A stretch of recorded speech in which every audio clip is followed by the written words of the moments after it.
And Russia took the lead, and China, you can say what you want about China, but China stood up with Russia.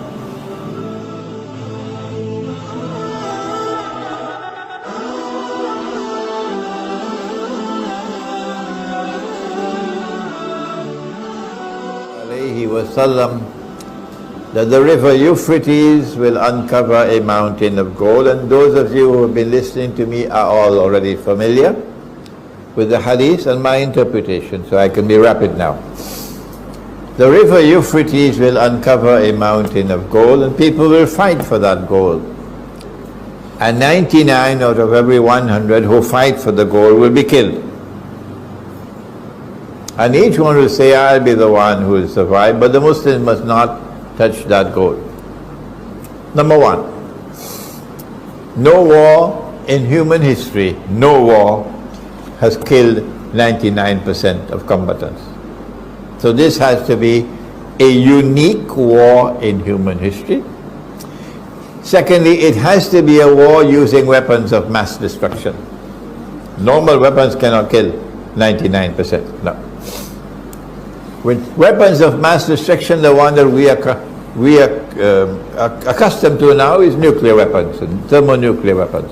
What else there is, I don't know. So this appears to be the malhama that the Prophet ﷺ spoke about, and in Christian eschatology it's called Armageddon. I'm being rapid now. What about the mountain of gold? Can a mountain of the metal come out from underneath a river? Is this muhkam, something to be understood literally? Or is it mutashabiha, something to be interpreted? The Salafi methodology is that only Allah and His Messenger and the early Muslims are authorized to offer an interpretation. So the Salafi, and I'm not being disrespectful to them, so they should not be annoyed with me. I don't have any boxing gloves on. The Salafi methodology will be, you got to sit down and wait for the mountain of the metal to come out from underneath the river, because there is no interpretation given. But we say no. If you want to sit down and wait, you can wait. We have understood this to be mutashabiha, and we say we have the right to interpret. When we interpret, however, we must always say Allah knows best, because we can be right, we can be wrong. We say that something underneath the river in a vast quantity, symbolized by a mountain, is one day destined to function as gold, and it's oil. That one day oil will function as gold. And that the monetary system, which will be based on oil functioning as gold, is one day going to be challenged. And that challenge is going to lead to the Malhama, or the Great War, Armageddon, in which 99 out of every 100 will be killed. Has the prophecy been fulfilled? Is oil functioning as gold?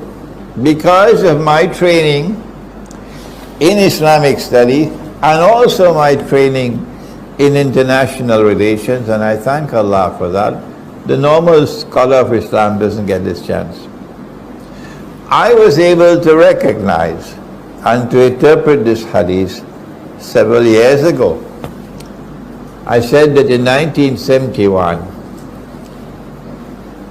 when Charles de Gaulle had already died, but the French government continued his policy, and France demanded from the United States certain amount of dollars to be redeemed in gold, I don't know, 3 billion or so. Richard Nixon realized that this is now too dangerous, and he decided to scrap Bretton Woods and scrap the IMF.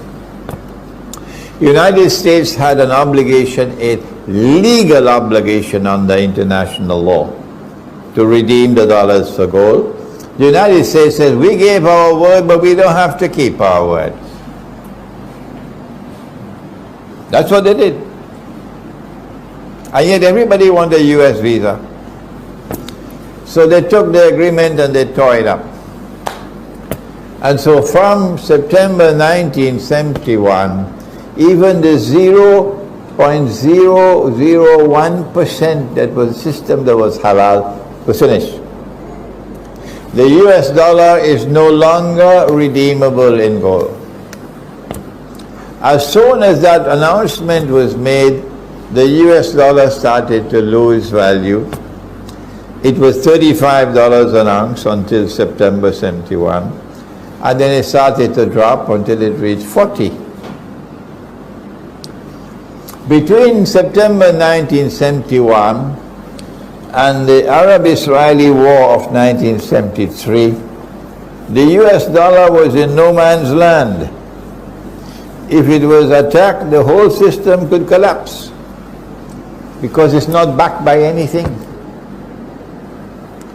So in 1973, the Zionists were able to pull it off.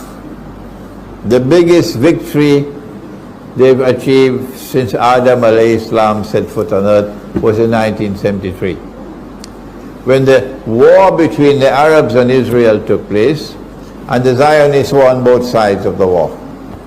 They were on the side of Israel and they were on the side of Anwar Sadat as well. The Soviet Union was supposed to be a great friend of the Arab, but the Soviet Union was created by the Zionists. Yeah. And the Soviet Union was serving the Zionist cause, although there's reason to believe that perhaps Stalin was a little bit different, but that is another story. When the war took place, they knew that there would be an Arab boycott. Faisal had warned that he's going to institute an Arab oil boycott. They wanted the oil boycott to take place. When Saudi Arabia instituted the oil boycott, the US dollar collapsed by 400%. That never happened in history before. From $40 an ounce of gold, it fell to $160 by 400%. And the price of oil rose from $3 a barrel to $12 by 400%. Suddenly the Arabs are rich. They're reaping money, 400% richer. It was then that Henry Kissinger flew to Riyadh and made a deal with Faisal. And this is the deal. That if you will sell your oil for only US dollars,